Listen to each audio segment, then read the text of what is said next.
Hey guys, gals, and MBs, I'm here today with the ASM Hydrasynth. I have owned a desktop actually kind of since they came out, or very close to when they came out. Absolutely loved it, but I kind of went into the whole thing where I was going to just go analog and then keep the Peak as my hybrid synth, but I really missed it, and I'm actually really glad that I sold the desktop because after getting the keyboard version, this is the version I should have got in the first place. I love this keybed. I'll get into why I like the keybed. First thing that I want to bring up, though, as build quality goes, because as you know, I've had some videos recently on build quality. I'm going to bring up build quality first on everything that I do a video on, if it's the first time doing a video on it. So the desktop version I had absolutely phenomenal build quality. This unit in particular has absolutely phenomenal build quality as well. I had a unit before this that I just shipped back. I don't know if it was an open box or not, but it was missing the screen protectors and it had a bunch of dust under the screen. This definitely has a screen. It's a very clear screen protector. You can't really see it from this angle, but there's a minute bit of screen protection on top of these when they ship.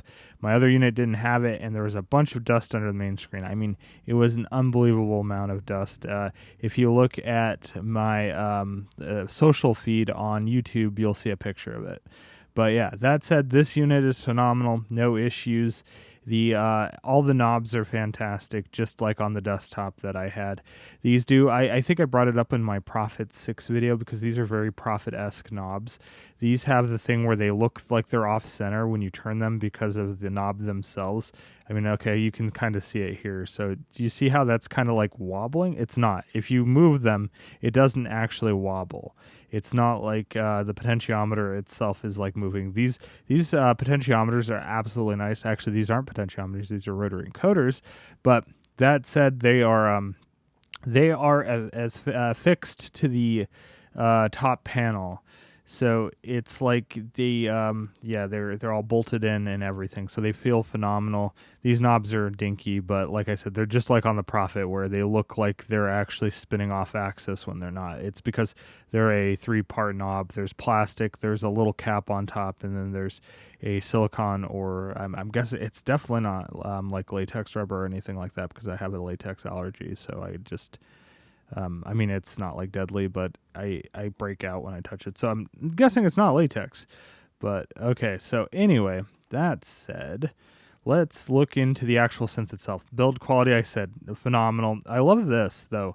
This is the other thing. The modulation wheel on this thing is so smooth, and it's like this like little fader thing. Same goes with this side. Really cool. I really like this, and since it's assignable, I think it's assignable. We'll look. It's nice. I've never had the keyboard version. So like I said, I've had the desktop version. I love the sound engine on this, especially with how deep it is. But the keybed. So I read some things before I bought this saying that the keyboard bed was like garbage and felt cheap. It absolutely does not. I don't know what that guy was smoking. But, you know, I don't want it. This keybed feels almost like a Fatar keybed, except it doesn't have that awful aftertouch strip. So there was a teardown of one of these I like a long time ago when these first came out, showing how the aftertouch action works. And each individual key, it has to have its own like aftertouch section because it has polyphonic aftertouch, and that's what we're about to get into. So this keyboard actually feels phenomenal. It feels like the Fatar keybed that I've had on multiple other synths, including the Take 5, which I love the keybed on that, but the aftertouch strip feels like crap on the Fatar keybeds. I hate it because you can feel where it touches. There's like felt on top of it generally, and you can just feel where it touches, and I don't like using aftertouch on Fatar keybeds. This, however, let's get into the aftertouch portion. It's polyphonic, so that means that each key gets its own modulation source. You can hear it in this. The first part, a lot of patch. A lot of people say it's like not that impressive, but it's a nice show of what it can do. So here, right, and it's set to cut off, but here you can hear it. And you don't have to press that hard, and it has really nice curves in the setup.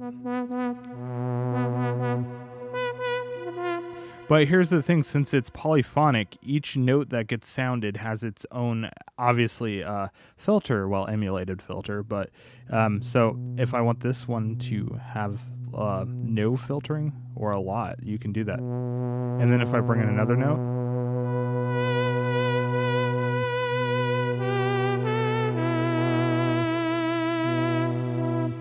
See, this one stays mellow, but then I can express this one.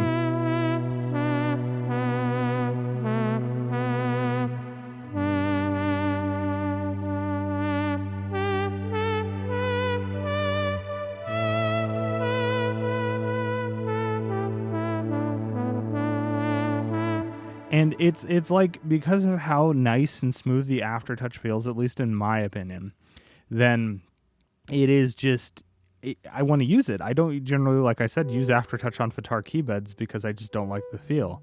It's always, even with the lightest action, for at least me on Fitar keybeds, it's just not, it's still, you have to press really hard. This, you can set the curves, but like in a soft curve, you barely have to put any effort into this. I can, like, I love that. I mean, some people might not, but I love it. So that said, yeah, I just wanted to bring up the aftertouch and how phenomenal the keybed feels. Like I said, it's definitely, the bass action is about as good as the Fitar, like the synth action keybeds, like the I forgot the model number. Is it the 9F or whatever? Well, the synth action keybeds. It feels that good. It's nice and smooth. All the keys are very uniform in feel, which is really good. And because the aftertouch strip isn't there, the aftertouch just, it feels nice. There's no strip that you're touching. So yeah, great keybed. All right, so that out of the way, let's get into the, like, what we came for. I'm going to see how analog I can make this sound. And there's a lot of people that say this thing is unapologetically like digital, and I call bullshit on that. This thing actually sounds good as a VA synth, and it is very good in like making analog sounds. So let's do an init patch. Actually, the first thing we're going to do is go into system setup, and we're going to turn off protection, which disables the, with protection on, it disables the ability to save patches. I don't like any of the presets really in this. The first one's a little nice to figure out how the polyphonic aftertouch works, and it's good for diagnostic purposes to make sure your keybed works, but the quality control on these synths seems to be good. Like I said, I've had a desktop, it was fantastic. The last one I'm going to say is a fluke. Maybe it was a repack, who knows. This one's fantastic as well. So yeah, I just like to test everything, as you people know, but yeah. So protection is off. That means we can save a patch if we want to. So cool. Saving. Okay, so our init patch is your standard saw. All right, and yeah, it's a little bright. It's not like super like out of the ordinary. It sounds like a okay-ish VA synth or a VST from a few years ago. But the filters sound nice. So the default filter, let's look at that. The default filter is the ladder 12, which is a non-Q compensated ladder filter. Oh, I'm on filter 2. Whoops, I was playing with this earlier. You have 2 filters per patch. The second filter is a SEM style filter because it has the morphability and it kind of has its SEM sound to it. It's not quite a SEM filter, but yeah. Nice ladder filter, has that sound, and obviously because it's not Q compensated. Ooh, sorry about that. Yeah, but we do have a fat one, which is Q compensated.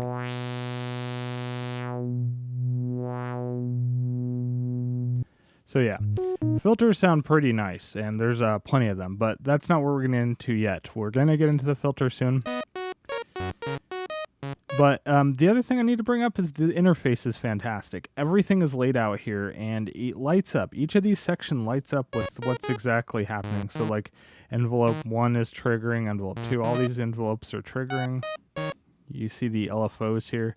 They're kind of fading in and out. I hope you can see that. I hope my studio lighting isn't too bright. But yeah, they light up based on where you are in the menuing system and what they're doing. So if it's an LFO or a envelope, it shows you what it's doing. So by default, envelope 2 is your amp envelope, and envelope 1 is your filter envelope. So let's give it a little release.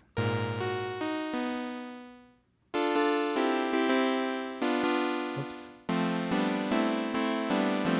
little more release, not too bad. All right, yeah, a little weak sounding. I can see where people say it sounds very digital, but if we go into the voice menu, we can have some fun here. We're going to turn on the warm mode, which gives you more low end. Let's go to a lower note.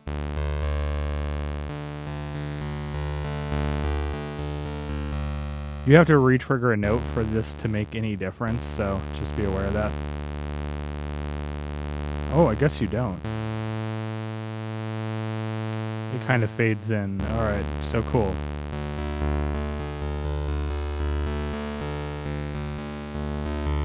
Gives you quite a bit more of that bottom end. So yeah, with warm mode on, that's good. And now we're going to do random phase. So by default, the phase is reset every time you press a key. And this is opposite to the peak's behavior. The peak by default has free running oscillators turned on by like when you make an init patch. But on this, it's the opposite. You have key sync on for the oscillator, so you get the same phase every time. But if we turn on random phase, it's like a free running oscillator. And what I mean by that is, if you think of an analog synth, the oscillators are always running. The reason they're always running, at least this is, I haven't like really looked into it, but as an electrical engineer, I would guess if you had to shut off the oscillator and turn it back on in an analog circuit, it would cool off, right? And you would have a weird temperature coefficient problem every time it turns off. And then you turn it on by a key trigger, it's going to be out of tune every damn time. So I'm assuming that's kind of why you keep it on and you gate it later in the chain instead of like turning on and off the oscillator. And so you always have it running. There's an oscillator there, and you use a filter or the amp envelope and a gate or something in after it to turn, like, actually gate in the oscillator. At least that's what I'm assuming. I mean, you can correct me if I'm wrong, but I'm assuming that's why they do it.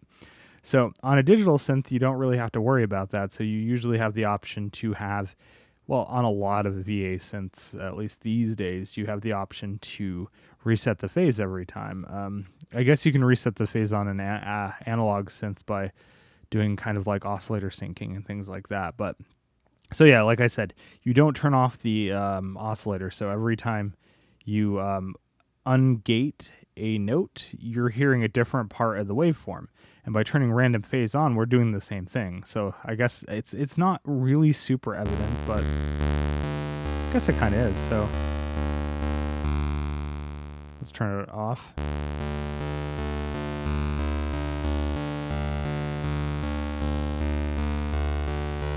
Yeah, it's kind of going across the waveform.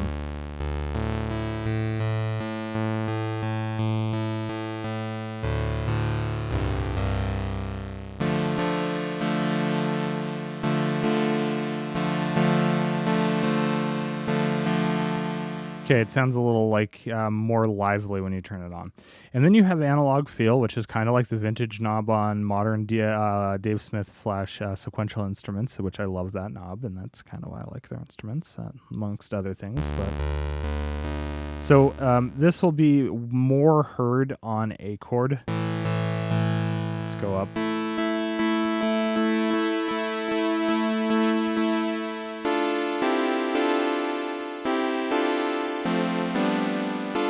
See how it's very out of tune?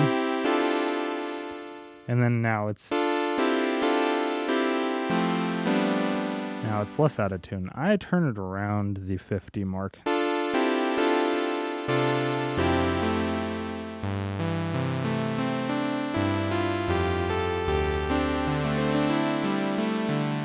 Let's go down.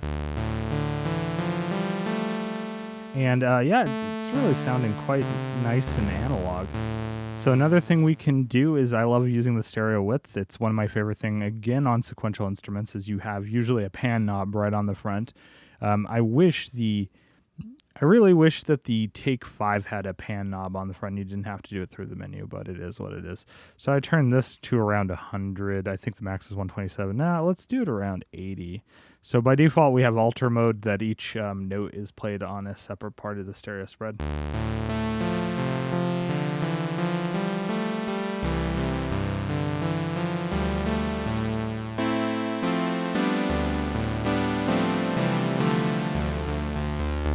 Having that width actually, I feel like, just adds to that, to what like people refer to as warmth. But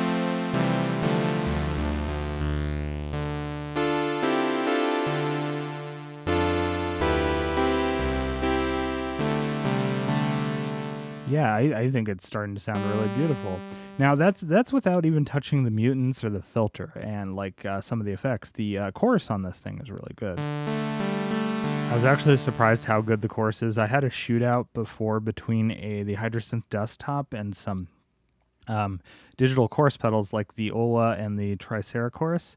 And the desktop version of the chorus was fantastic. It was actually, I didn't think it was going to be in line, but if you sit there and listen to it, it's very close. It's a good chorus.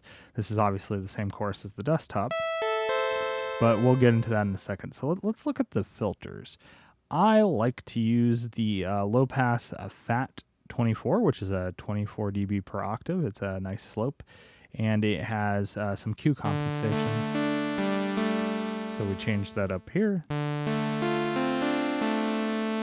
I turn it down.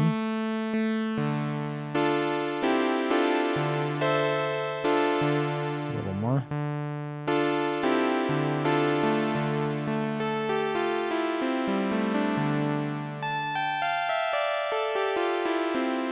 Takes out a lot of that high-end sizzle that the oscillators have.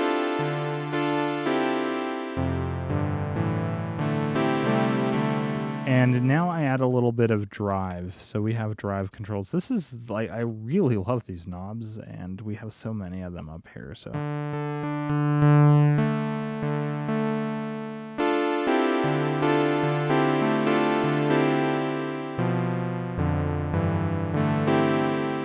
one word of caution, you have to be careful because you can internally clip this thing.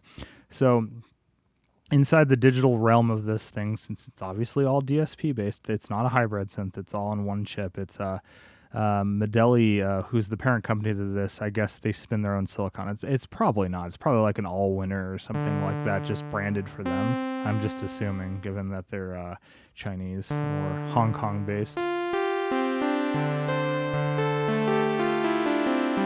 But yeah, so that said, you can internally clip inside of that, so just don't get too loud and maybe drop off like the oscillator volumes, which is in the mixer section. You can do that here. We're going to drop it a little, like down to about 103.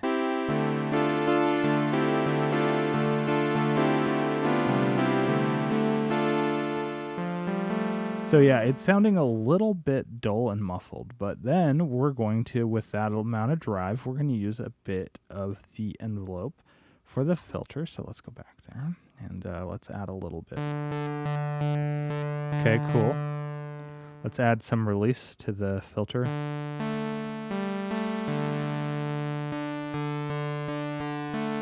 Bring down the cutoff a little.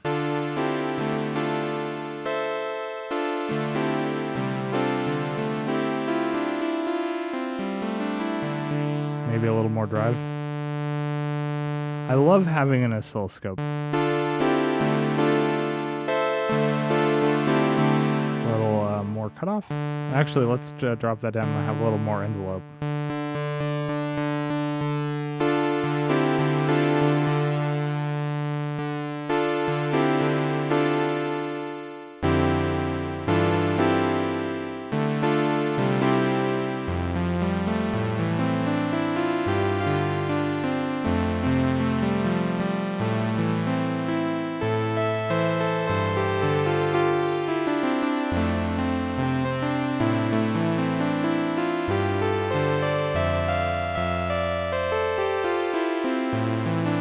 I think we have a little bit too much analog feel, so we're going to go back there and bring it down.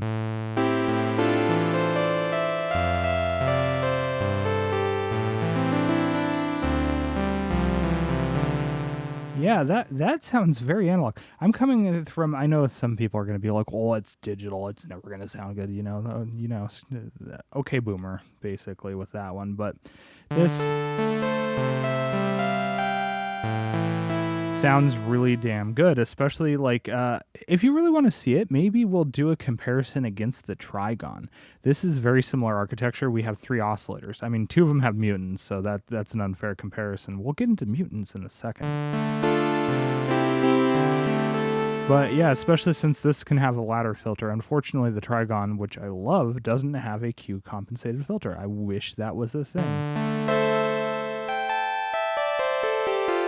I also wish that thing had a high pass filter, because that can get boomy as hell, and this can too. And this has a high pass filter. You can run 2 filters, and you can run the second filter in a high pass filter mode, and it's really cool.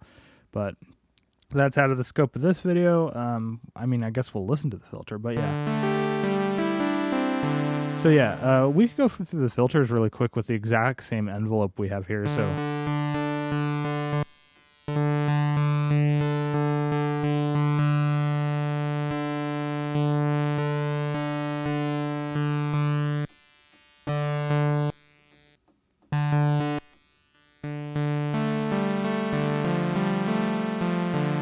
I think it's a Parker Steiner filter. Sounds pretty good too.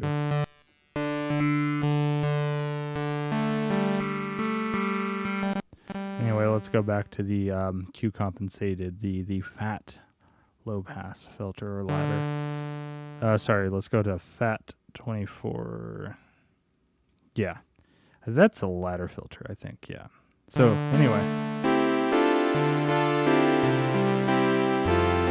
Anyway, I was saying it's very close to the trigon because the architecture, 3 oscillators, and obviously you have a ladder filter as an option. All right, so we can add the awesome chorus, which I think the chorus sounds really good on this. So we go into pre-FX. We're going to go ahead and add the chorus. And by default, the chorus just sounds nice with the default settings, 0.34 on the hertz, 29 depth, 50 on the dry wet mix.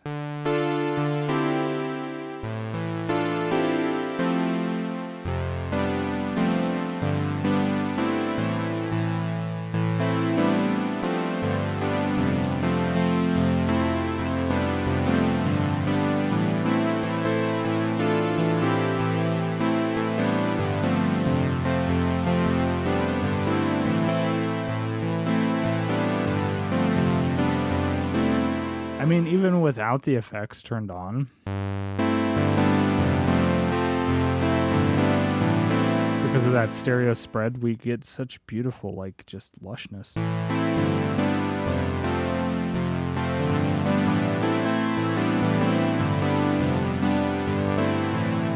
All right, so yeah, I think that's the kind of... Oh, we have a chorus too. What? Oh, did I know we had different choruses? Oh.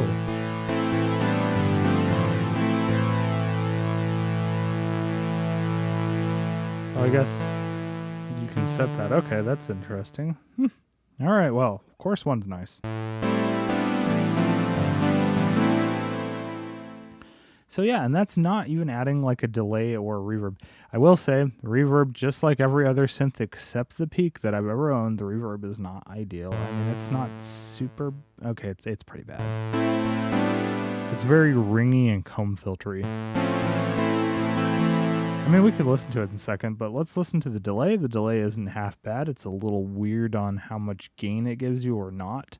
So we're going to turn it up to about 50. Let's just turn it... I wish there was like an automatic where it kind of like drops in the middle. Maybe there is a setting for that, but it doesn't seem to like ratchet itself, not ratchet, but you know, detent itself to 50. It's kind of hard to do on these encoders. I mean, it's not like impossible. The rest of the menuing system is awesome. So we're going to turn down the feedback tone, turn up the feedback a little bit. We're going to switch this to LCR. So that's left, right, center delay where it kind of spreads it. And we already have stereo spread going, so this is going to be really fun because we're going to add even more. And we're going to turn it up to about a second.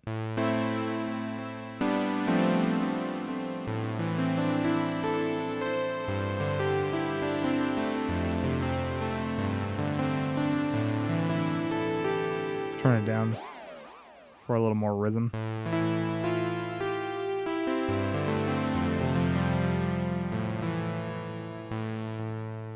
A little more on the wet. Now we'll drop it off a little again. Feedback tone doesn't do a whole lot. I mean, it does, but just for the feedback. I always turn it to 0 on this, but we're going to turn the feedback up.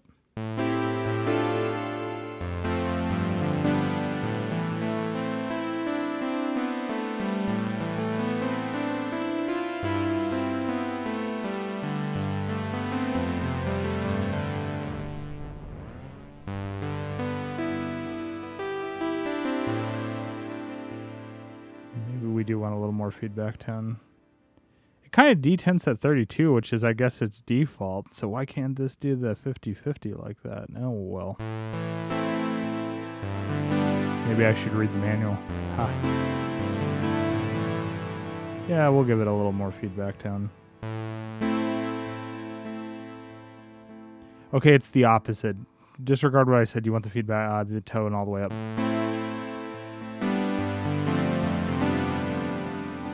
At least I do.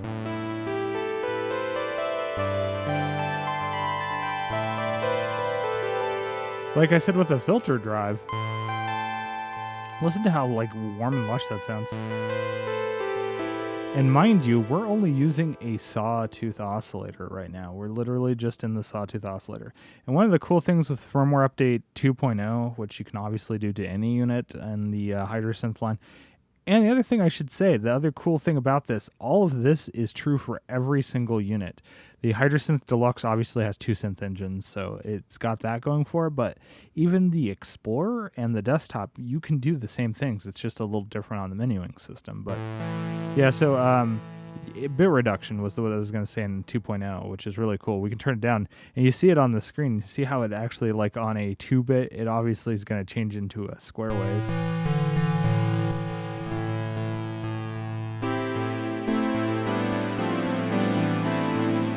You get that early VA sound, almost kind of sounds like a D50 or something like that.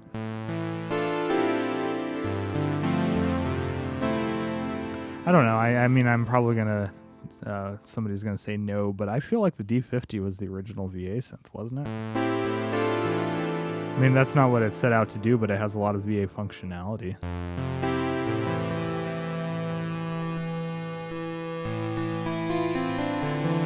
But yeah, so you can bit reduce all of your oscillators, and like I said, that's just the saw.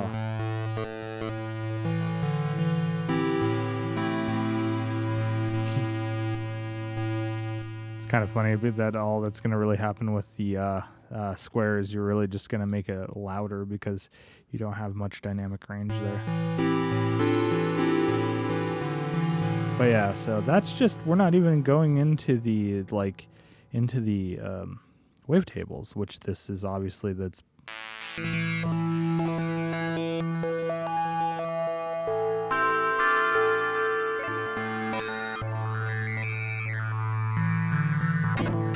Anyway, just back to this.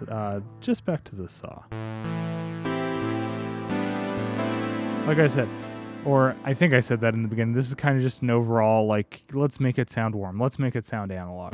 We'll have other videos on the Hydrasynth. I know people want Hydrasynth content, and I will do that. Okay, so we can make it even sound warmer. We're still on one oscillator, and we are going to stay on the one oscillator for now. We can go into one of our mutants, and one of my favorites is called Wave Stack, which is kind of like a chorus in itself. So it kind of gives you a super saw. It gives you a multiplication of the waveform back onto itself. That's a little too much.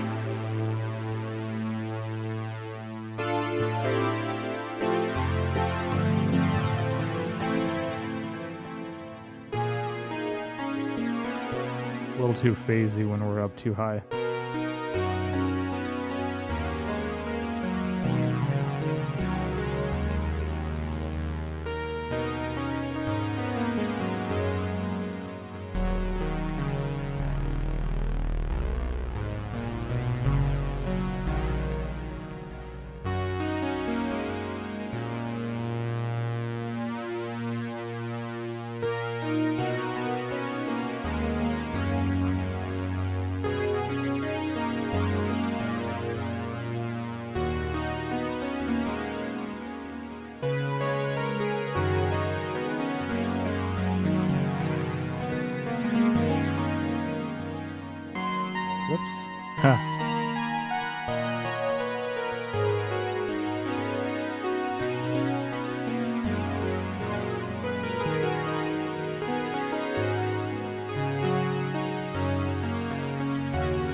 sounds absolutely fantastic. I just absolutely love that. So, you know, let's mimic the Prophet 6's triangle sub oscillator. Yeah, let's do that. Let's turn off this. We're going to turn off the mode.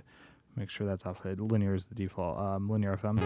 It's not doing anything right now, but let's go into oscillator 3. It's already set to be 12 semitones down, which is an octave.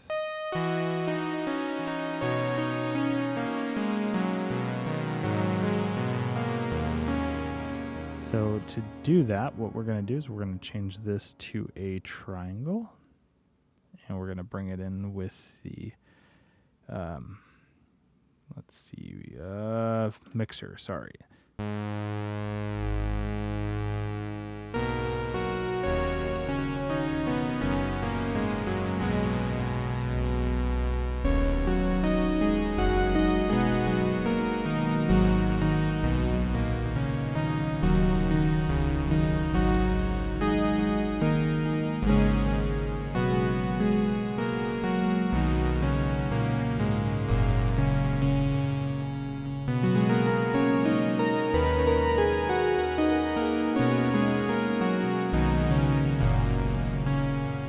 The only problem using oscillator 3 as a sub-octave oscillator is you really need to remember to change it. If you're going to change the this to be a different multiple on this, obviously the frequency, you're going to want to change this to like reside with that. Sorry, I'm problems coming up with words today.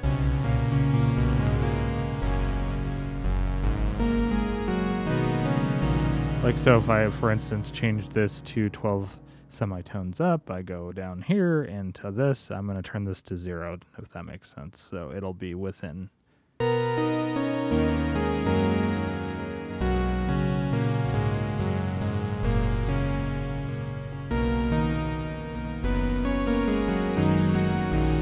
Man, that low frequency, damn. Hope you're listening to this on like studio monitors or really good headphones.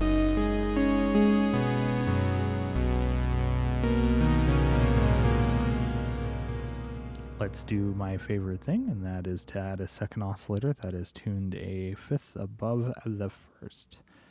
So we're going to go back into here. We're going to turn this down to 0 semitones. We're going to turn our sub oscillator, or it's our third oscillator, but we're using it as a sub oscillator, down to -12. And then we're going to turn our second oscillator to 7 semitones. And then we're going to turn the mixer on. We're going to go ahead and turn this down to about 103. We're going to turn that down.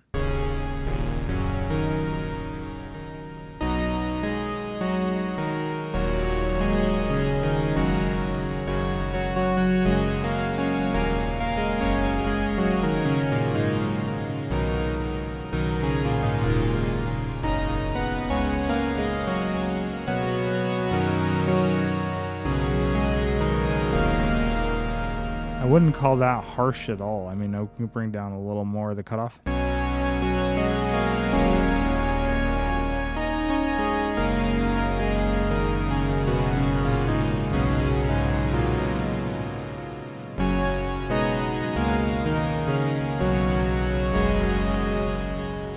And let's change the envelope for the filter and bring that a little more. Turn the cutoff all the way down.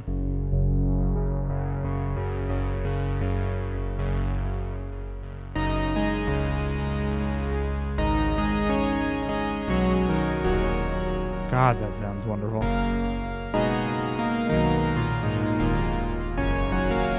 Anyway, what we're going to do now is we're going to make that a slow evolving envelope, or like a pad sound. We're going to turn up a little resonance. So back to this, we're going to turn the attack up.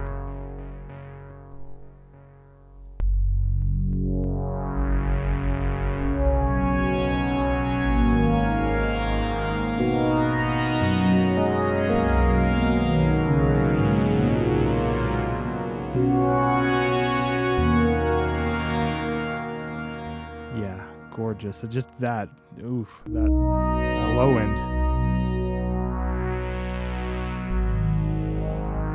And it does that ladder filter thing, that growl. The filters are very well emulated.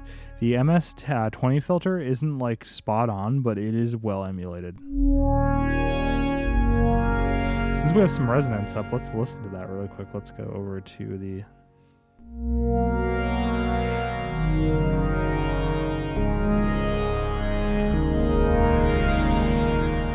Okay, back to the ladder filter.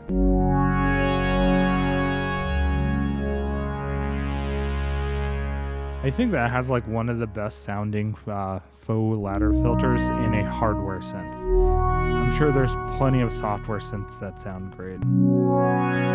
Like for a computer, obviously. This is a software synth running in a hardware box, but you know. Alright, yeah, beautiful. Let's add some of that reverb, which isn't the greatest, but I mean, it's good in a pinch, and you'll hear what I mean. Okay, you can hear it there. Turn it down. Turn up a lot of, so you can hear it, really. A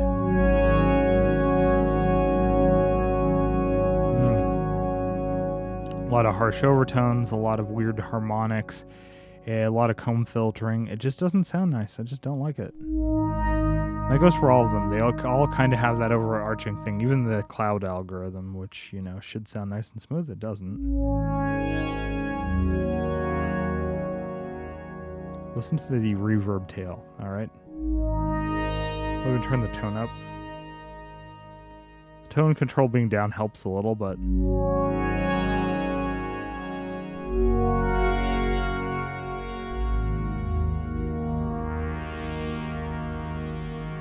tell in the freeze. Listen to that metallic twang to it. It's comb filtering, and there's no good diffusion to it. It's just not ideal.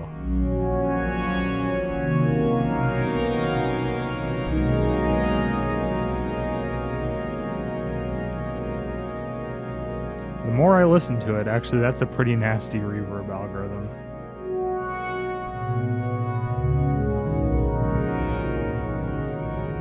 Yeah. I don't like that. I'm sorry if somebody really likes that reverb algorithm. I think it's terrible. Oof. I would rather just not use it. It kind of ruins the overall timbre of what we were just setting out to do. I just use the delay. If you really don't have an external reverb pedal, just use the delay. Just use the delay. I'm going to turn that off. We're turning that off.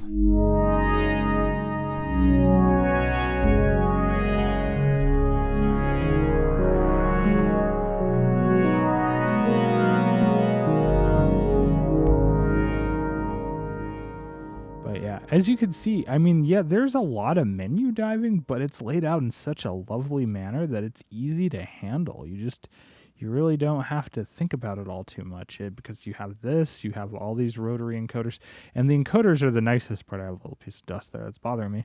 Anyway, the rotary encoders are fantastic because you have the little lights around them, and then you can kind of like tell where everything is when you load a patch. You don't have to like set your knobs in that way. So just a lovely design. To that effect, I wish these were rotary encoders as well.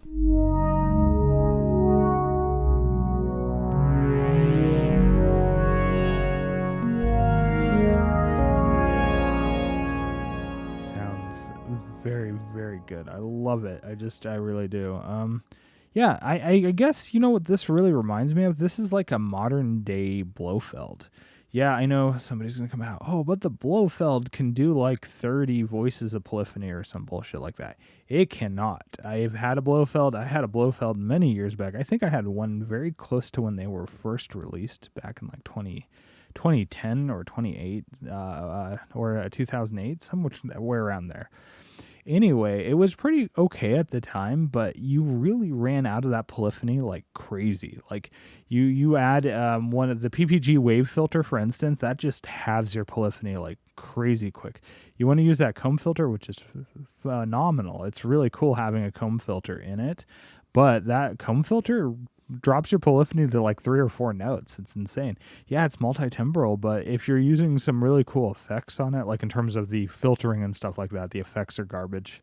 That's why I wanted to bring it up. The Blofeld has terrible reverb. This has terrible reverb. Blofeld's worse, but yeah, this is a modern Blofeld. You have 8 voices of polyphony on this, but it's always 8 voices. You don't ever drop below 8, which is really, well, you can if you go into unison mode. That doesn't count. But yeah, so I think for a modern polydigital synth, this is fantastic. I know you have some things out there, like, is it the Kira or whatever it is from Waldorf? Let's say it in the American way, Waldorf.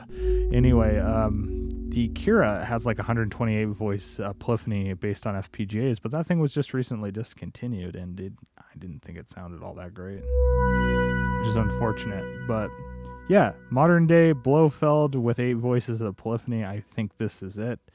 The keybed, I love the keybed. I can let's go back into there. I can deal with it really fast.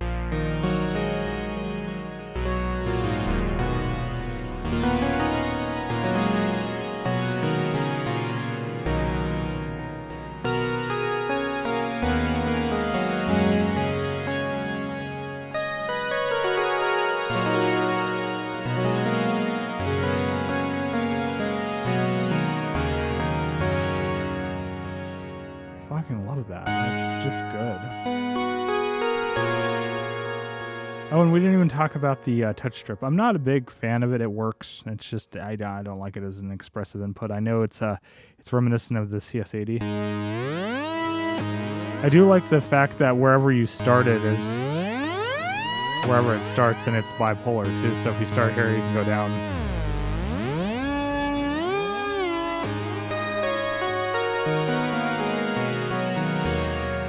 So yeah, by default, you can use it in that, or you can use it in a theremin mode.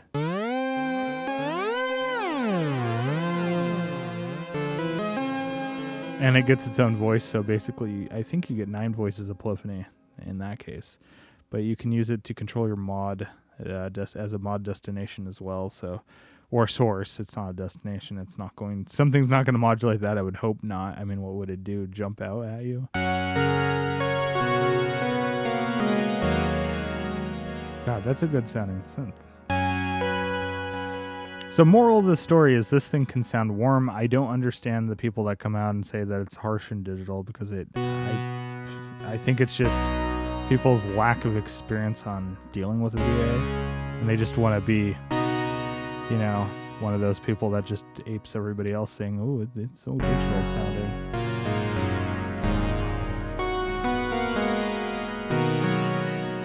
Now, that said, analog synths do have an upper hand if you saturate the filter, because you're saturating it in the analog domain. You're not going to get brick wall distortion, which this can absolutely do, because the gain staging can get very, very high, into the point where it's reaching the Nyquist maximum that you can actually do with how it's dealing with the bits underneath. It would be really hard for me to go through an explanation of that, because I'm scatterbrained as it is with that kind of stuff. But that said, it's like you're going to brick wall this thing, and it's going to sound like awful distortion, where on a real analog synth, when you distort the filter and you really get it saturated, it sounds just lovely. This will just clip. So I guess that is the one benefit that a real analog does. All right, well, I'm pushing on 45 minutes already of just talking about this thing. Yeah, I guess the pros and cons to it. It is phenomenally built. The synth engine sounds fantastic. The keybed, especially with the poly aftertouch, I love it. It's great. I know that I don't understand what that guy, like I said, was smoking that said this keybed is awful. It feels like a Fatar quality keybed, except with better aftertouch. And it's, the poly aftertouch is just so cool. And like I said, I like the feel of the aftertouch. I guess the only I can't really think of any con in this price point. It's even reasonably priced. I mean, yeah, you have a lot of other synths in this price point, but not with poly aftertouch and with this specific sound. And like I said, the filter emulations are pretty good. The ladder filter is almost spot on. The MS-20 filter has that flare, but it doesn't sound like an MS-20. I've owned an MS-20, an MS-20 Mini, and a K2, so it's like I know what the sound is. It's in the ballpark. It's not as bad as the MS-20 emulation on the WaveState. While I wouldn't say it's like awful on the WaveState, it doesn't sound anything again like a real MS-20. But yeah, I digress. The filters sound good. The layout of the UI, that, let's just put it that way. The UI is phenomenal. To get a patch out of it that quickly, I mean, you saw what we did. It was so quick. Everything is laid out logically. I've barely read the manual on this. I know I've had a desktop for so long, and then I just switched to this, so it's not a big difference. But I never really read the manual on figuring stuff out. The only thing I've really read the manual on is exactly what the warm mode does, and it says it just makes it sound like a certain synth. Maybe a CS80, who knows? Maybe that's what they were modeling that warm mode off of. And I had to double check that the random phase did what I thought it did, and it does, and it sounds like it anyway. But yeah, like things like that, I kind of checked the manual. But for the overall arching UI, if you know how a polysynth, an analog polysynth works, then you're going to be right at home. If you know how a modern VA synth works, it's going to be right at home. So, and we didn't even get into a lot of the modulation side of the things. You have basically, let's just pretend you don't even have the two envelopes. You have basically 3 extra envelopes. So, because I'm going to say you don't have the 2 because you're going to devote one obviously to your amp envelope, and you're going to devote one to the filter, and then you have 3 extra envelopes, and then you have 5 LFOs, and that's just insane. And then you have the 2 filters. So, oh yeah, let's just look at the second filter really quick since we're here, and let's use it as a high pass, so we can use the morph. The drive doesn't work in this mode. This is like a morph. So if you do this, there, now it's a high pass filter.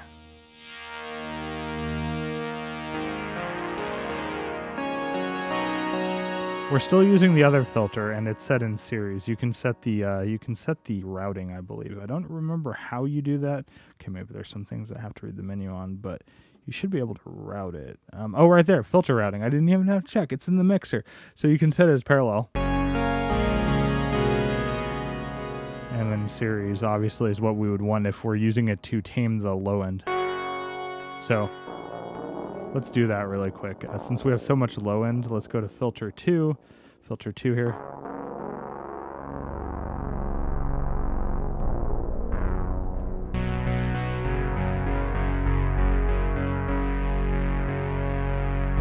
Okay.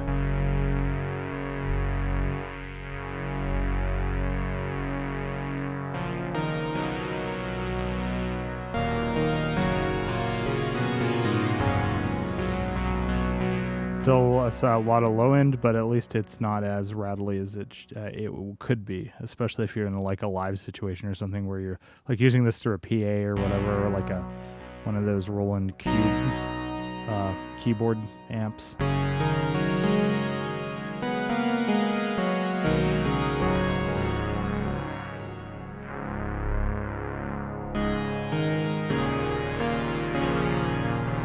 Can even morph it a little, so if you want a little peak there.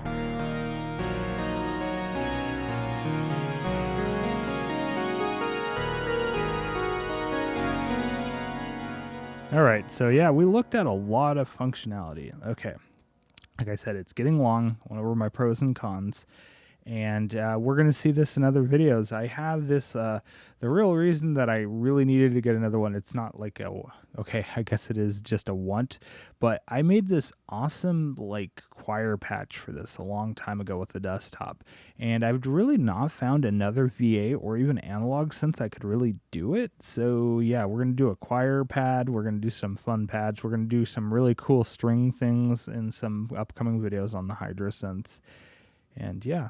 It is wonderful. If you're in the market for a synth at all, and you like VA, or if you like analog synths and you're kind of tight constrained on a budget, like under $1,000, because you can easily, these sell new sometimes for about $1,000, so you just have to look for sales. But on the used market, these things tank in value, so you can get them for like $700-800 for a good condition one of these if you just look out.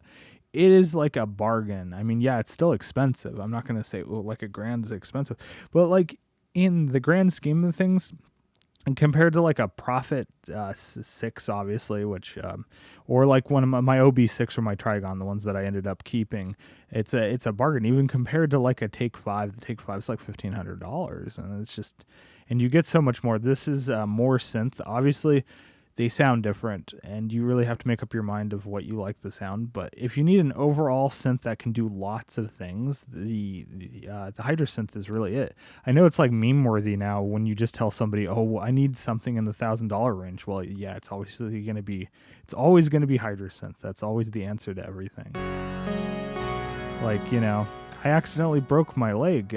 What can fix that? What can be fixed about that? And it's a Hydrasynth, obviously. That'll fix your broken leg. It'll fix everything. Yeah. So I'm going to stop rambling.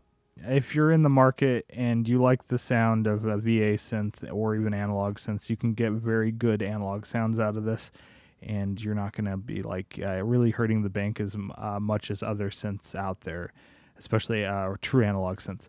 And yeah, I would say look at the Explorer. That thing is like, they go on sale all the time for $500, so $499, brand new.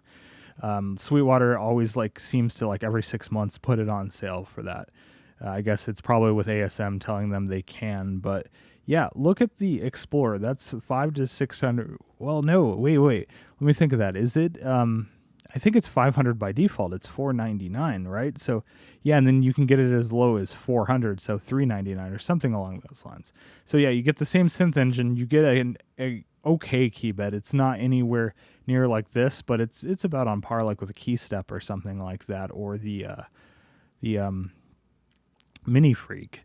But yeah, get an Explorer or get a used Explorer. I've seen them as low as $300 out there in phenomenal condition.